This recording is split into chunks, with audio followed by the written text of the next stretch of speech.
आदाब।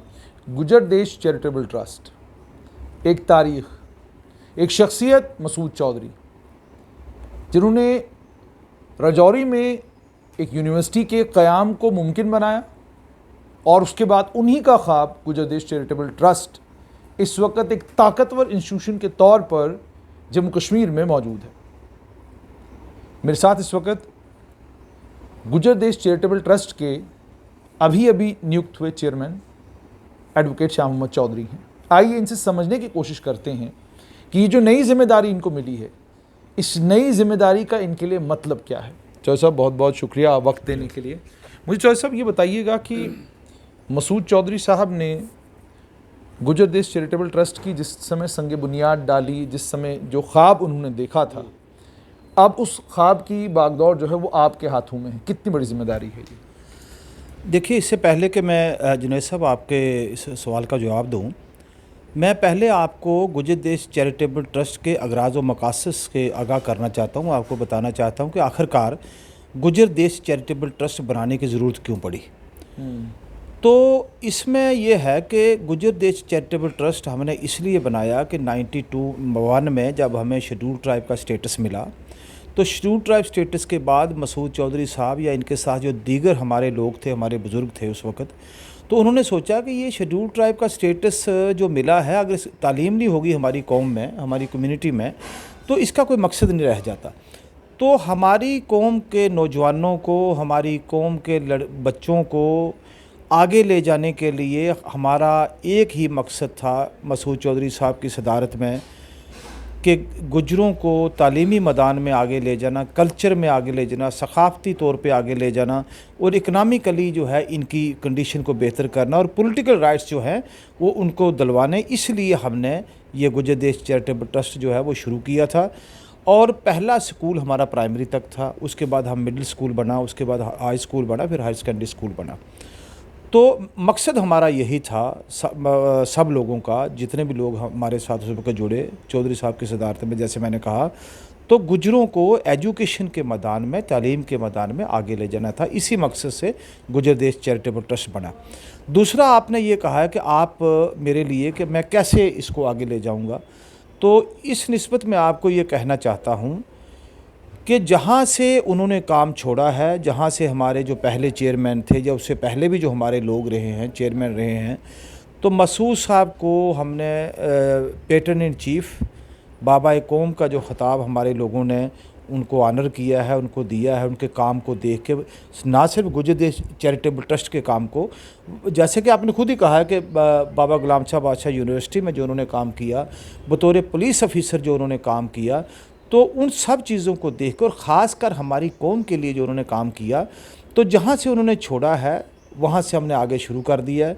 और इंशाअल्लाह हम अपने काम को सब लोगों की मदद से, नौजवानों की मदद से, हमारे जो एकेडमिशियंस हैं, हमारे जितने भी लोग हैं, स्कॉलर्स हैं, पॉलिटिकल वर्कर्स हैं या दूसरे सोशल एक्टिविस्ट हैं जो हर मैदान में काम कर रहे हैं, तो उनकी मदद से अपने ट्रस्टी हजरात जो मेरे साथ हैं, जो मेरी एग्जेक्टिव बॉडी की टीम है, जो गवर्निंग बॉडी है, जो जनरल बॉडी है, वो सब पढ़े लिखे लोग इस वक्त हमारे साथ हैं।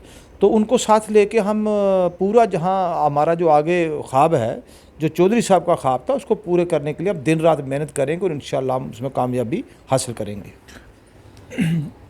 मसूद चौधरी साहब के साथ जब हमने बात की थी, तो मसूद चौधरी साहब ने एक बड़ी ख़ास बात कही थी। उन्होंने ये कहा था कि ये मेरी कौम का असासा है और मैं चाहता हूँ कि मेरी कौम का हर फ़र्द इस असासे से मुस्तफ़ीद हो।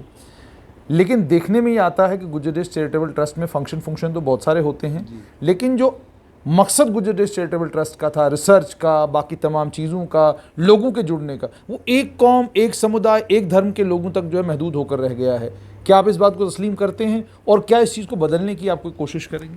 देखिए, ये बात जो आपका सवाल है उसका जवाब ये है कि ऐसा नहीं है। हमारे साथ हर कम्युनिटी का आदमी जुड़ा हुआ है। इसका नाम गुजर देश चैरिटेबल ट्रस्ट है, इसके ट्रस्टी सिर्फ गुजर्स हैं। लेकिन आप देखिए कि जो हमारा इंफ्रास्ट्रक्चर है, जो हमारा स्कूल है, हमारे पूरे मुलाजिम जो हैं स्कूल में, टीचर्स या नॉन टीचिंग स्टाफ जो है, वो मेजॉरिटी उनमें जो हैं वो दूसरी कम्युनिटीज़ के हैं, हमारे इतने नहीं हैं। तो ऐसी बात नहीं है। हमारे साथ इसको बनाने में, गुजर देश चैरिटेबल ट्रस्ट को बनाने में मसूद साहब के साथ मिलकर या मसूद साहब ने अपना असर और रसूख इस्तेमाल करके, मैं ये समझता हूँ कि गुज्जर कौम के लोगों का रोल कम है। दूसरे हमारे जो जम्मू कश्मीर में दूसरी कौमों के लोग हैं, जिसमें हमारे कश्मीरी भाई हैं, जिसमें हमारे डोगराज हैं, जम्मू के हिंदूज़ हैं, इसमें दूसरे जो हमारे लोग हैं, हर आदमी ने, हर पॉलिटिकल पार्टी के आदमी ने हमें मदद दी है। हर पॉलिटिकल पार्टी का आदमी, हर सोशल एक्टिविस्ट, हर जर्नलिस्ट, जो पढ़े लिखे लोग थे जम्मू कश्मीर में, जब उन्होंने देखा कि मसूद साहब की सदारत में एक अच्छा काम हो रहा है, गुज्जर देश चैरिटेबल ट्रस्ट जो है अच्छा काम कर रहा है, तो उन्होंने बेलौस खिदमत और बेलौस हमारी मदद की है कम्युनिटी के, हमारी जम्मू कश्मीर के हर एक फ़र्द ने। जैसा आप कह रहे हैं कि जम्मू कश्मीर के हर फर्द ने आपकी मदद की है। गुज्जर देश चैरिटेबल ट्रस्ट के आज आप चेयरमैन हैं। अगर इस ट्रस्ट को एक तरफ रखा जाए और दूसरी तरफ गुज्जर कौम की पसमानदगी को सामने रखा जाए, तो आज भी पसमानदगी का आलम ये है कि बहुत बड़ी तादाद में वो गुज्जर हैं जो आज भी पढ़ाई से दूर हैं, जिन्हें आज भी स्कूलों से दूर हैं, जो आज भी वही काम कर रहे हैं जो उनके आबा व अजदाद सालों से कर रहे थे। सिलेक्टेड फ्यू हैं जो आपको हर मैदान में नज़र आ रहे हैं। तो इसको बदलने के लिए आप क्या कुछ करने की कोशिश करेंगे? देखिए, इसको बदलने के लिए ही गुज्जर देश चैरिटेबल ट्रस्ट का क़याम किया गया। बदल सिर्फ एजुकेशन सकती है। देखिए, आप अगर ये कहेंगे कि भाई 10-20 साल में या 30 साल में चेंज आई है, मैं समझता हूँ कि काफ़ी चेंज जो है हमारी कौम में आई है। हमारे कौम में काफ़ी अलग अलग शोबाजात में लोग जो पढ़ लिख के आगे आए हैं, लेकिन ये आपकी बात दुरुस्त है कि आज भी पसमानदगी है। लेकिन चौधरी साहब, ये यहाँ पर मैं कदर कलामी के लिए माफ़ी चाहूँगा, लेकिन आपको रोक कर आपसे समझना चाहूँगा, अगर मैं उंगलियों पे नाम गिनना शुरू करूं तो 12 से 14 ख़ानदान आपके हैं जिन ख़ानदानों के पास तालीम का ये विरसा है। बाकी तमाम लोग तो आपके पीछे पीछे चलने वाले लोग हैं। कहाँ हैं, मतलब आप ही मुझे कोई नाम 4-5 गिनवाएं जो नाम आप ये कहें कि जनाब ये देखिए, ये तो बिल्कुल एक ऐसी बैकग्राउंड से बच्चा आया था कि ना दादा कहीं पढ़ा था, ना मामा कहीं, नाना कहीं पढ़ा हुआ था। ठीक है, चंद 14, 15, 16 ख़ानदान हैं आपके जो तमाम चीज़ों को कंट्रोल किए हुए हैं। नहीं, ऐसी बात नहीं है। देखिए, अगर मैं गिनाने लग पड़ूँ ना तो आपको मेरा ये प्रोग्राम 1 घंटा करना पड़ेगा।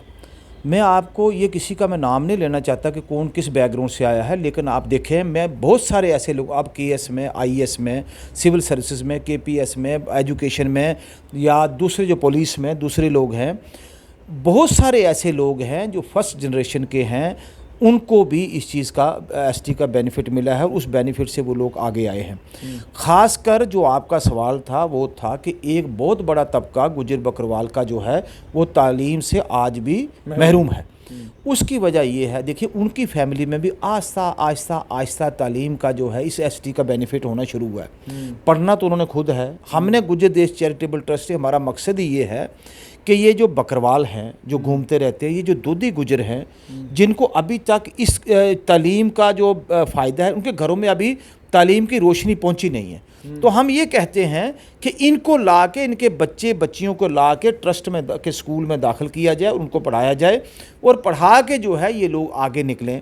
मैं आपसे ये अर्ज़ कर देना चाहता हूँ जुनैद साहब कि अगर आप देखेंगे तो गुज्जर देश चैरिटेबल ट्रस्ट के मुकाबले का इंस्टीट्यूशन किसी कौम का भी नहीं है। मुझे हिंदुस्तान में भी नज़र नहीं आता पूरे में चैरिटेबल इंस्टीट्यूशन, एनजीओ जो है वो मुझे नज़र नहीं आती। अगर हमारे आप इंफ्रास्ट्रक्चर देखें तो मैं समझता हूँ कि हमारी कौम का बड़े सगीर में इतना बड़ा इसासा जो है वो नहीं है किसी का। ये गुज्जर कौम की बात, ये गुज्जर कौम की मैं बात कर रहा हूँ, दूसरे लोगों को भी हैं, लेकिन चैरिटेबल का काम करना, 1200-1300 बच्चे को पढ़ाना, 200 लड़की का हॉस्टल है, अभी बॉयज़ हॉस्टल बनाया है, हम बच्चे बच्चियों को ला के यहाँ दाखिल करते हैं। और मैं आपको ये वाज़िया कर देना चाहता हूँ कि गरीब बच्चा किसी कौम का भी हो, हालांकि हमारे पास मेजॉरिटी जो है वो हमारे शेड्यूल ट्राइब्स की है, गुज्जर बकरवाल की, लेकिन उसमें ये पाबंदी नहीं है। अगर कोई ब्राह्मण का बच्चा भी गरीब है, बच्चा, वो भी हमारे स्कूल में आ सकता है, शेड्यूल कास्ट का आ सकता है, राजपूत का आ सकता है, कोई भी कौम है, उसमें कोई भी ज़ात पात का हमारे साथ कोई ताल्लुक़ नहीं है। वो गरीब होना चाहिए, उन बच्चियों को हम तालीम देते हैं।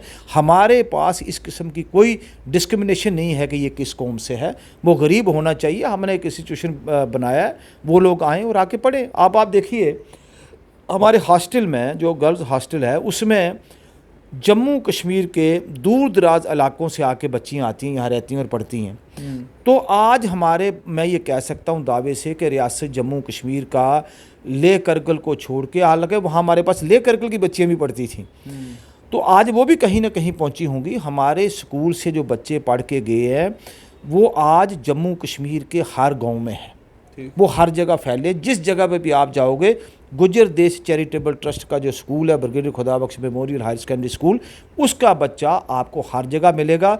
उस स्कूल का पढ़ा हुआ मुलाजिम आपको पूरी यूटी में, पूरी स्टेट में हर एक इंस्टीट्यूशन में मिलेगा, हर एक डिपार्टमेंट में मिलेगा।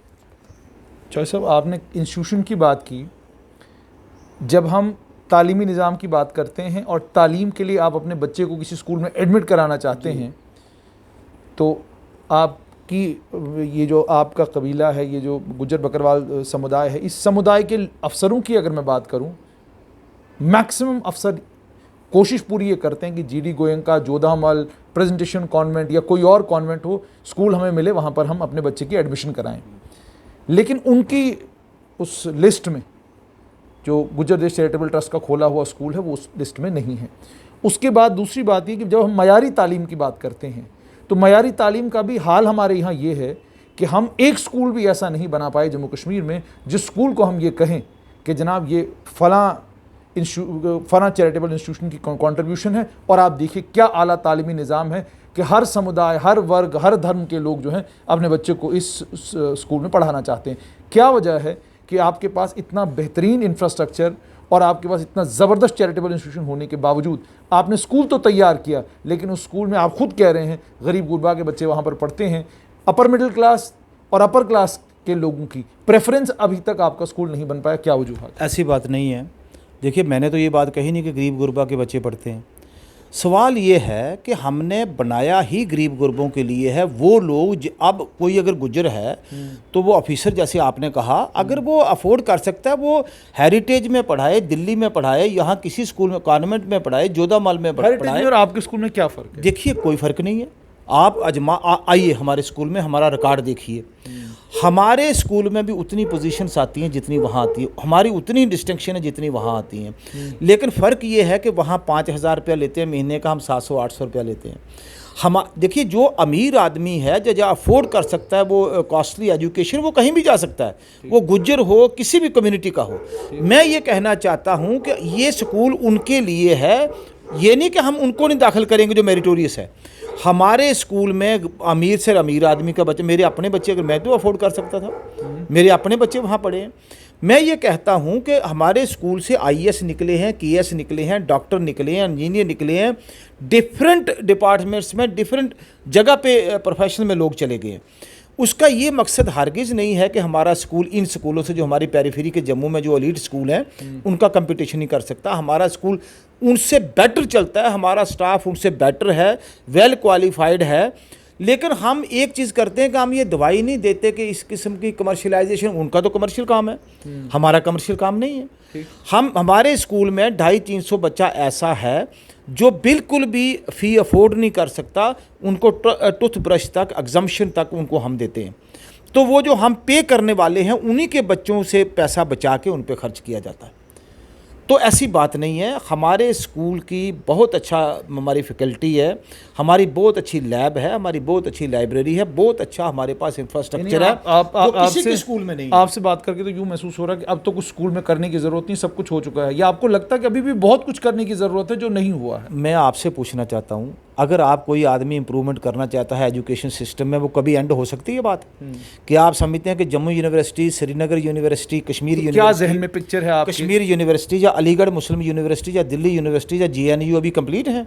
नहीं, लेकिन एजुकेशन के सेक्टर में एडिशन, चेंजेस, क्या है आपके जहन में? देखिए, हमारे जहन में, खासकर मेरे अकेले में नहीं, जो हमारी पूरी टीम है जो काम कर रही है मसूद साहब की सदारत में, या हमारे साथ दूसरे जो हमारे ट्रस्टीज़ हैं, हम गुजर देश चैरिटेबल ट्रस्ट के स्कूल को, गुजर देश चैरिटेबल ट्रस्ट को एक बहुत ही अच्छा किस्म का एक स्कूल ऑफ, यानी आप कह सकते हैं पार एक्सीलेंस के इंस्टीट्यूशन बनाना चाहते हैं, जो यहाँ से बच्चे पढ़ के डिफरेंट प्रोफेशन में आ जाएं। और हमारी जो दूसरी सोसाइटी हैं हमारी जम्मू कश्मीर में, उनके मुकाबले ये compete करके उनके मुकाबले में बैठ सकें, इनकी अच्छी इकोनॉमिक कंडीशन इनकी बदले, इनकी एजुकेशन का स्टैंडर्ड बढ़े, इनके कल्चर को प्रिजर्व किया जाए, इनकी सारी जो पॉलिटिकल राइट्स हमें जो कॉन्स्टिट्यूशन ऑफ इंडिया ने दिए उनके लिए लड़ा जाए और उनको लड़ के गवर्नमेंट से लिया जाए। अब हम यहाँ पे देखिए ट्राइबल यूनिवर्सिटी की हम बात करते थे, हम लड़ रहे हैं ट्राइबल यूनिवर्सिटी की लड़ाई को कि जम्मू कश्मीर ही एक ऐसी स्टेट थी या यूटी है आज की डेट में जो फुल्ली क्वालिफाइड करती है ट्राइबल यूनिवर्सिटी के लिए। तो हम ट्राइबल यूनिवर्सिटी की लड़ाई लड़ेंगे। हम अपने हायर सेकेंडरी स्कूल को एक डिग्री कॉलेज बनाना चाहते हैं। हमारी साइंस स्ट्रीम में हम इसको इंट्रोड्यूस करेंगे सारा। अभी हमने आर्ट्स इंट्रोड्यूस कर दिया, पहले हमारे पास सिर्फ साइंस थी। तो हम नर्सिंग कॉलेज बनाना चाहते हैं, हम टेक्निकल एजुकेशन के चीज़ें बनाने चाहते हैं कि जो बच्चे हमारे यहाँ इंजीनियरिंग कॉलेज बनाना चाहते हैं, जैसे उन्होंने भाई विजेंद्र सिंह के नाम पे जो कॉलेज बनाया हुआ है, हम इस किस्म के इंस्टीट्यूशन बनाना चाहते हैं। बड़ी एक तादाद हमारी है, आप जानते होंगे कि वो 10वीं से 12वीं से ड्रॉप हो जाते हैं स्कूल से, गुर्बत की वजह से या किसी वजह से। फिर वो बड़ी एक तादाद हमारे नौजवानों की है, वो बेरोज़गार रहती है, वो कोई काम कर नहीं सकती। उनको हम टेक्निकल हैंड बनाने के लिए उनके लिए हम ITI का बंदोबस्त करेंगे। ये कोर्सेज़ जो हैं प्रोफेशनल कोर्सेज़ इनको चलाएंगे। इंफ्रास्ट्रक्चर हमारे पास है, हम इसको बढ़ाते चले जाएंगे। हमें गवर्नमेंट ऑफ इंडिया ने भी फंड्स की मदद की थी, पिछले 10-12 साल से तो प्रोजेक्ट बंद हैं। अब हमने प्रोजेक्ट दोबारा सबमिट किए हैं। स्टेट गवर्नमेंट को भी हमने जो है यूटी के गवर्नमेंट को भी हमने प्रोजेक्ट सबमिट किए हैं। जो हमारे साथ जो हमारे प्रोजेक्ट सैंक्शन होते चले जाएंगे तो हम इसमें एडिशन करते चले जाएंगे। मैं क्या हूँ, मेरे से आगे जो हमारे लोग आएंगे इसको संभालेंगे आके, तो इसमें बहुत बड़ा एक स्कोप है एजुकेशन सेक्टर में काम करने के लिए। जिससे आपने कहा एजुकेशन सेक्टर में बहुत बड़ा स्कोप है काम करने के लिए, लेकिन क्या आपके लिए मुमकिन हो पाएगा? क्योंकि बाहर लोगों के बीच में परसेप्शन ये है कि ये असल में बाबा ये जो गुजर देश चैरिटेबल ट्रस्ट है वो मसूद चौधरी साहब की चेयरमैनशिप से उतरने के बाद ये सियासत का अखाड़ा बन गया है। एक आदमी एक फार्मूला लेकर आता है, कहता है जी मैंने ये इंप्लीमेंट करना है, बाकी कहते हैं भाई ये अगर ये इंप्लीमेंट कर गया तो हमारा काम ख़राब हो जाएगा, इसलिए इसको ये मत करने दो। तो क्या आपको लगता है कि आप सियासत को इस इंस्टीट्यूशन से बाहर निकाल पाएंगे, या ये भी आपके दौर में भी यही होगा कि आप एक आइडिया लेकर जाएंगे कि भाई इस आइडिया पर काम करते हैं, बाकी लोग कहेंगे भाई ये अगर आइडिया कामयाब हो गया तो ये तो मुस्तकिल तौर पर चेयरमैन हो जाएगा, तो आपको वो काम करने नहीं दिया? क्या ये मुमकिन है? क्योंकि हमने इस इंस्टीट्यूशन को सियासत के लिए इस्तेमाल होते हुए तो देखा है। देखिए, मुस्तकिल जहाँ का चेयरमैन का आपने बात की, कोई चेयरमैन मुस्तकिल नहीं है। हमारे रूल्स हैं, रेगुलेशन है। 3 साल के बाद इलेक्शन होता है, या आप बैठ के कंसेंसस करते हैं, उसके बाद चेयरमैन को या उसकी जो एग्जीक्यूटिव बॉडी की टीम है उसको इलेक्ट करते हैं। जहाँ तक आपने सियासत की बात की है, देखिए गुजर देश चैरिटेबल ट्रस्ट के प्लेटफार्म से आज तक कभी ये नारा नहीं गया। आप भी यहाँ पिछले 30 साल से 25 साल से यहाँ सहाफ़ी इसमें प्रोफेशन में जर्नलिज्म में है, आपने देखा होगा कि कभी ऐसी बात हुई नहीं। अब जहाँ तक यहाँ जो लीड चीफ मिनिस्टर आते हैं, एक्स चीफ मिनिस्टर आते हैं, गवर्नर आते हैं, दूसरे लोग आते हैं, पॉलिटिशियन आते हैं, MLAs आते हैं, MPs आते हैं, देखिए हमारे काम को देख के वक्तन फ़वक्तन जो यहाँ पर हुकूमतें रही हैं, उन हुकूमतों ने हमें फाइनेंशियल मदद की है। दिल्ली की गवर्नमेंट ने, जब वाजपेयी साहब की गवर्नमेंट थी उस वक्त उन्होंने हमारी मदद की है, ठीक। इसके साथ साथ जब यहाँ नेशनल कॉन्फ्रेंस की गवर्नमेंट थी, दूसरी गवर्नमेंट थी, उन्होंने हमें यहाँ मदद की है, हमारा काम देख के मदद की है। तो जो चीफ मिनिस्टर साहब यहाँ पर आते थे तो वो अपना जो उन्होंने हमारे लिए काम किया था वो उसको देखने आते थे और हम उनको बताते थे हमने ये काम किया, आगे हमारा ये रहता है, हमारे ये मदद करिए ताकि इससे हम आगे चलें। फिर ऐसी बात नहीं है कि यहाँ एक खास पॉलिटिकल पार्टी के लोग आए हैं, नो। हमारे में जो यहाँ पर रही है, भारतीय जनता पार्टी के लोगों ने हमारी मदद की है, नेशनल कॉन्फ्रेंस के लोगों ने हमारी मदद की है, कांग्रेस के लोगों ने हमारी मदद की है, लेकिन वो ऑफिशियल मदद की है, किसी ने अपनी जेब से पैसा नहीं दिया।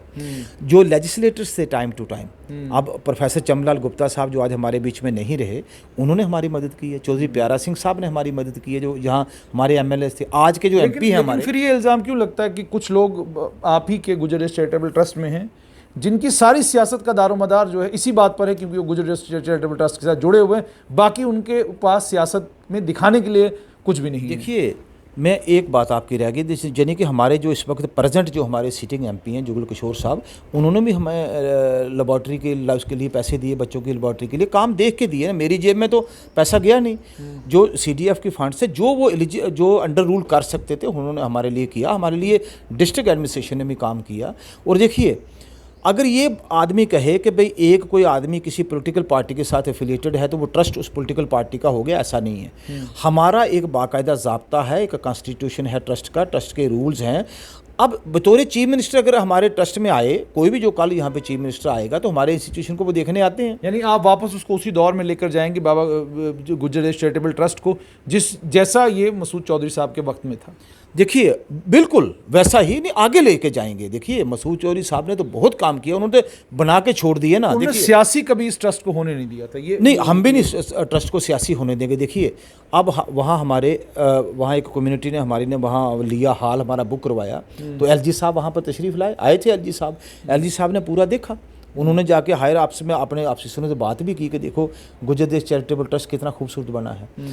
तो हमारे एफर्ट्स को देख के जुनैद साहब हमारी हुकूमत ने मदद की है, और अभी भी मुझे उम्मीद है कि जो प्रेजेंट हुकूमत है ये भी हमारी मदद करेगी, क्योंकि हम एजुकेशन का एक ट्राइबल के लिए काम कर रहे हैं। ठीक है। अब चौधरी साहब ये भी आपसे जानना चाहूँगा कि गुज्जर देश चैरिटेबल ट्रस्ट एक मजबूत इंस्टीट्यूशन है। जब मैं आपके मेंबरान को देखता हूँ तो हर ताकतवर गुज्जर बकरवाल कबीले से ताल्लुक़ रखने वाला आदमी जो है वो गुज्जर देश चैरिटेबल ट्रस्ट के साथ दाएँ बाएँ किसी न किसी तरीके से जुड़ा हुआ है। इतना ताकतवर इंस्टीट्यूशन, जिस इंस्टीट्यूशन के बानियों में मसूद चौधरी साहब हैं, जिस इंस्टीट्यूशन के बानियों में बहुत और भी बहुत सियासी तौर पर ताकतवर लोग हैं, लेकिन आपका हाल ये है कि गुज्जरों को पहलगाम में कहीं इवेक्ट किया जा रहा है, रात को उनको क्या कहते हैं उनके मकान खाली करवाए जा रहे हैं, तोड़फोड़ होती है, उनके कुल्लों के साथ तोड़फोड़ होती है, जबकि वो पक्के मकान नहीं है।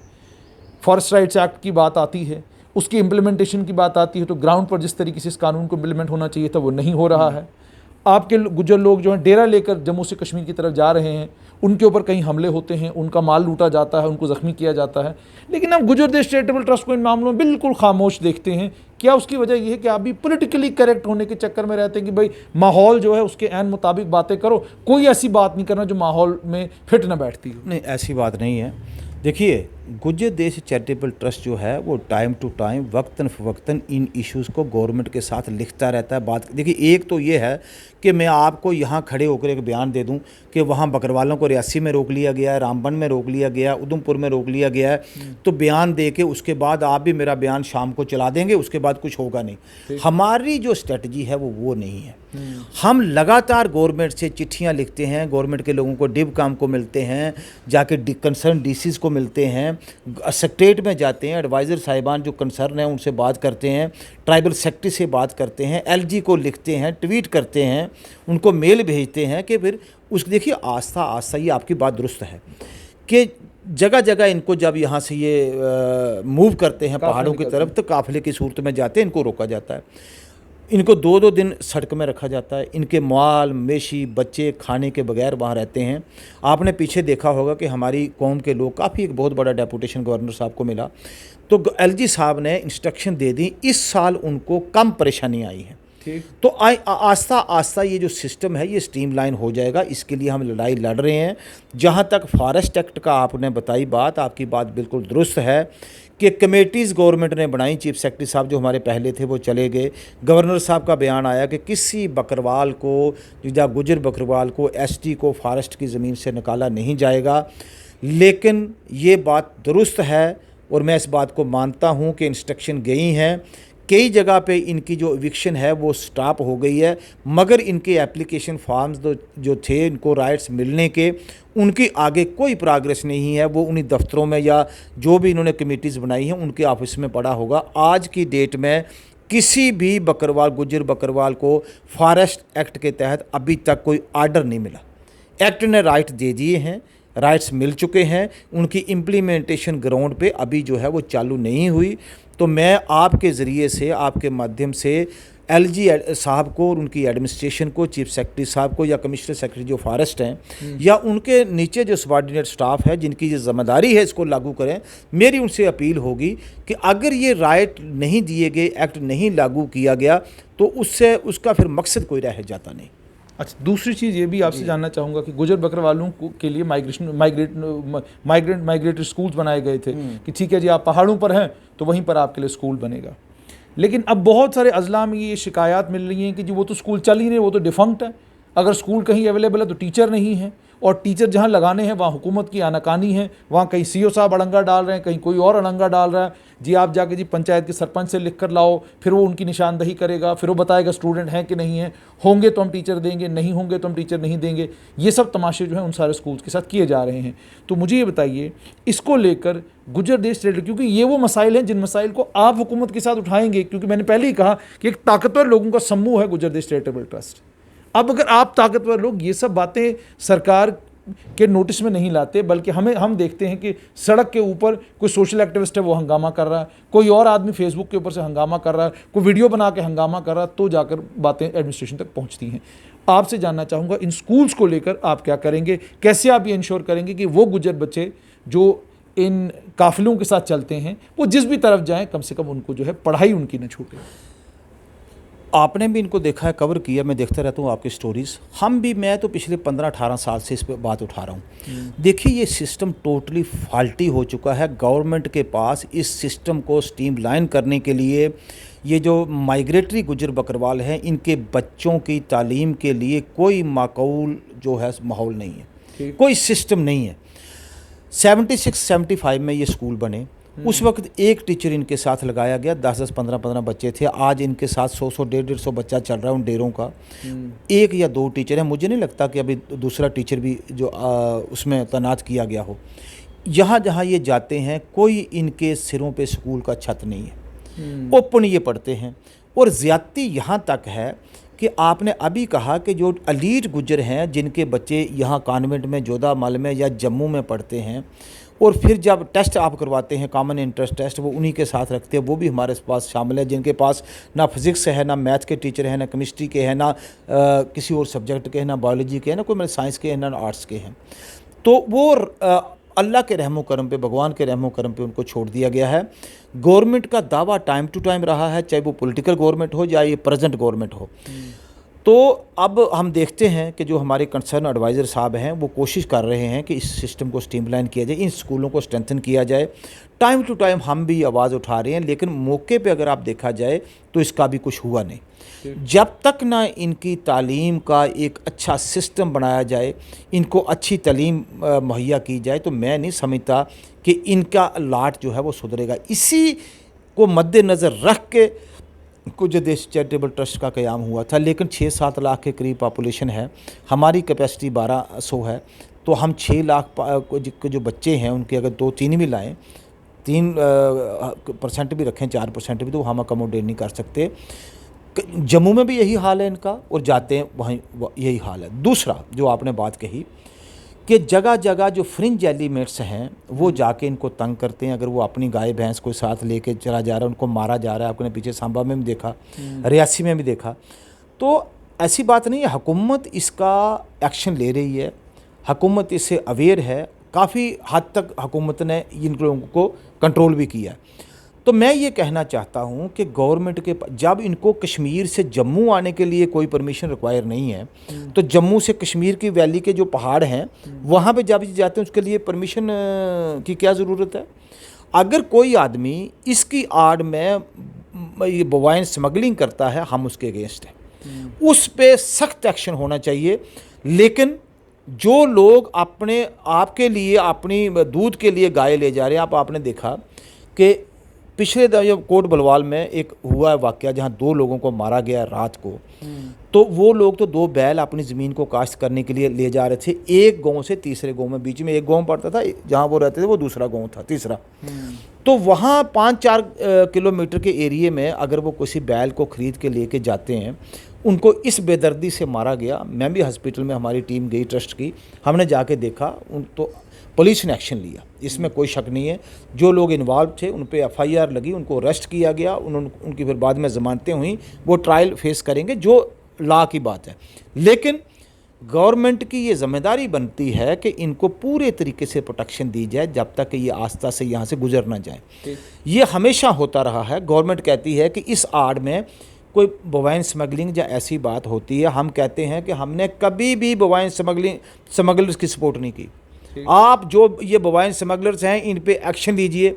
मैंने तो ये भी कई दफ़ा कह दिया था कि ये जो बोवाइन स्मगलर हैं, अगर कल यहाँ कोई हिंदू मुसलमान के बीच में, हमारे भाइयों के बीच में कोई दरार पड़ती है या कोई किसी किस्म की बात होती है, तो ये स्मगलर वगैरह जो है इनकी वजह से होगी।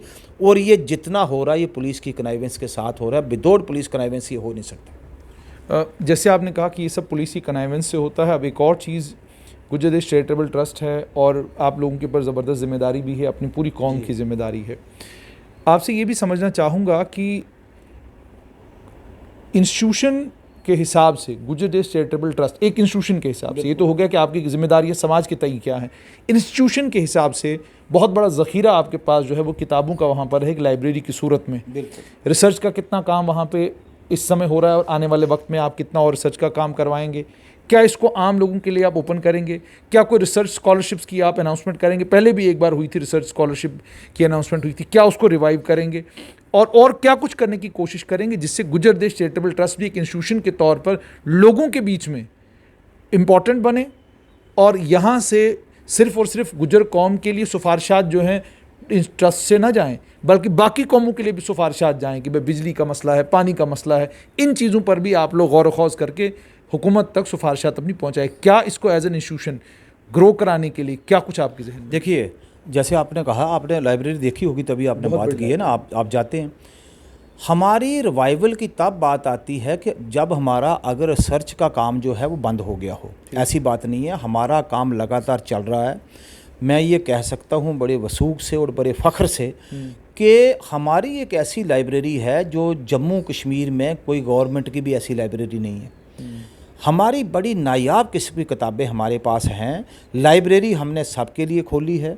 लाइब्रेरी में हमारी में कार्ड बनता है, हमारे रूल्स हैं लाइब्रेरी अभी हैं रिसर्च स्कॉलर? हाँ, यस, हमारे पास रिसर्च स्कॉलर आते हैं, वो बैठते हैं, हर कम्युनिटी के आते हैं। हमारी लाइब्रेरी में पढ़ने के लिए किसी को कोई रिस्ट्रिक्शन नहीं है कि वो गुज्जर होना चाहिए या बकरवाल होना चाहिए। किसी कौम का नौजवान हो वो आए, बच्चे आए, हमारे ट्रस्ट में बैठें। हम उनको लाइब्रेरी में उनको पूरी फैसिलिटीज़ देते हैं। हमने स्टाफ रखा हुआ है, हमारे पास लाइब्रेरी ने है, हमारे पास रेफरेंस बुक्स हैं, उनके लिए पेपर मशीन, फोटोस्टेट मशीन्स लगाई हुई हैं। जो उनको मटेरियल चाहिए वो वहाँ से फोटोस्टेट करें। लेकिन फेलोशिप या स्कॉलरशिप आपने लंबे वक्त से अनाउंस क्यों नहीं की? वो इसलिए था कि हम देते थे, अभी भी हम उसका प्लान कर रहे हैं, क्योंकि हमारे मामले में बीच में कंस्ट्रक्शन के बड़े काम थे और गवर्नमेंट ऑफ इंडिया ने भी, जम्मू कश्मीर गवर्नमेंट ने भी हमारे प्रोजेक्ट जितने क्लियर कर दिए, तो उसके बाद हमारे प्रोजेक्ट पेंडिंग्स रहे। पेंडिंग प्रोजेक्ट जो थे उसमें से हमारे वो क्लियर नहीं हुए, तो हमें थोड़ी सी जो माली सूरत हाल हमारी ठीक नहीं थी। आस्ता आस्ता हमारी माली सूरत हाल ठीक हो रही है। मैं आपको कहूँ कि हमारे पास दिल्ली से, यानी कि इसके ब्रिटिशर्स, ये अंग्रेज़ लोग आते हैं, अमेरिका से स्कॉलर आते हैं, जब वो जम्मू कश्मीर में आते हैं हमारे ट्रस्ट को देखते हैं। नेशनल लेवल पे ना सिर्फ जम्मू कश्मीर के Gujjar, rest of the country के गुज्जर भी और दूसरी कौमें भी आके देखती हैं, आके पढ़ते हैं। हमारे जम्मू की कितनी लड़कियाँ, लोकल लड़की जो दिल्ली से पढ़ के बच्चियाँ आई हैं, वो जहाँ आके रिसर्च कर रही हैं, हमारे अपने बच्चे कर रहे हैं। लेकिन फिर जोसेफ क्या बात है कि बहुत सारे इंटेलेक्चुअल्स, बहुत सारे आपकी कम्युनिटी के सोशल एक्टिविस्ट लोग जो पहले गुज्जर देश चैरिटेबल ट्रस्ट के साथ जुड़े हुए थे, अब वो गुज्जर देश चैरिटेबल ट्रस्ट का नाम भी नहीं सुनना चाहते हैं और अपने आप को मुंसलिक भी नहीं करना चाहते इस ट्रस्ट के साथ। जो लोग क्या कहते हैं साइडलाइन हो गए, क्या वजह क्या है? देखिए, कोई आदमी साइडलाइन नहीं है। सवाल ये है कि हमारी पहले जब बना ट्रस्ट तो 15 लोग थे, उसके बाद ये 23 हुए, फिर 28 हुए, फिर 33 हुए, आज 197 है, 197 से 200। मुझे बताइए आप कौन कम हुआ है? मुझे बताइए कौन, अगर कोई आदमी गुज्जर कम्युनिटी का हो या दूसरी कम्युनिटी का हो, उसको पता है यहाँ पर लाइब्रेरी है, यहाँ पे स्कूल है, यहाँ एजुकेशन का काम हो रहा है, यहाँ किताबों की छपाई का काम हो रहा है, यहाँ हमारी अपनी पब्लिकेशन छप रही हैं, यहाँ बच्चे आ रहे हैं, रिसर्च कर रहे हैं, गुज्जरों पे रिसर्च कर रहे हैं, दूसरे सब्जेक्ट पे कम्युनिटी पे रिसर्च कर रहे हैं, डोगरास पे। हमारे जो जम्मू के डोगरास थे जो हैं और जो उनके महाराजाज थे, या डोगरों का हमारे साथ क्या लिंक था, विरसा था, वो सारे लोग आके पढ़ रहे हैं। अब आए ना कोई उसके अंदर, तो हमने पकड़ के थोड़ा लाना कि चलिए जी आप गुजर हैं तो जाके लाइब्रेरी में बैठिए। वो तो उसका अपना शौक है कि वो उसमें आए, पढ़े और देखे। हमारी लाइब्रेरी किसी कम्युनिटी के लिए बंद नहीं है। They are welcome. आइए, हमारी मेंबरशिप ले लीजिए, मामूली सी मेंबरशिप है, आपको कार्ड मिलेगा। सुबह 10 बजे से लेकर 4 बजे तक आप लाइब्रेरी में बैठिए, किताबें ले लीजिए। रेफरेंस बुक बाहर नहीं जाएगी, रूल के मुताबिक जो हमने बनाए हैं, तो आपको मिलेगा। लेकिन मुझे एक चीज़ बताइए, कुछ लोग हैं जो आपके ट्रस्ट के साथ पहले जुड़े हुए थे, उन लोगों की ये भी शिकायत है ट्रस्ट से कि जिन लोगों ने गुज्जर समाज के लिए या बकरवाल समाज के लिए अपनी पूरी ज़िंदगी कोई काम नहीं किया, जो लोग कंस्ट्रक्शन के बिजनेस में रहे, बाकी सारे काम धाम में रहे, अचानक जो है वो भी रहनुमा और रहबर बन गए गुज्जर देश चैरिटेबल ट्रस्ट के। तो वो ये कहते हैं कि भाई जो तो कम्युनिटी में काम कर रहे हैं उन लोगों को तो आपने कभी रिकग्नाइज नहीं किया, उन लोगों को तो आपने कहीं कभी यहाँ बैठने नहीं दिया, और उन लोगों को आपने क्या कहते हैं इंपॉर्टेंट बना दिया इस इंस्टीट्यूशन में जिन लोगों ने कम्युनिटी के लिए कोई खास काम नहीं किया।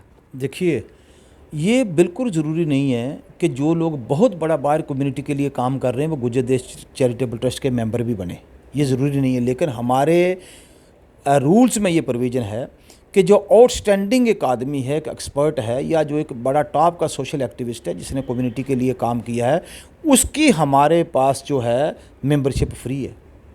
वो आए, हमारे साथ काम करे, आके बैठे। बहुत से हमारे स्कॉलर्स हैं जिनकी किताबें हमने अपने ट्रस्ट के पैसे से पब्लिश की हैं। अब किसको यहाँ पे करना है एडमिट ट्रस्ट में एज ए ट्रस्टी, ये गवर्निंग बॉडी का, जनरल बॉडी का काम है, ठीक है ना।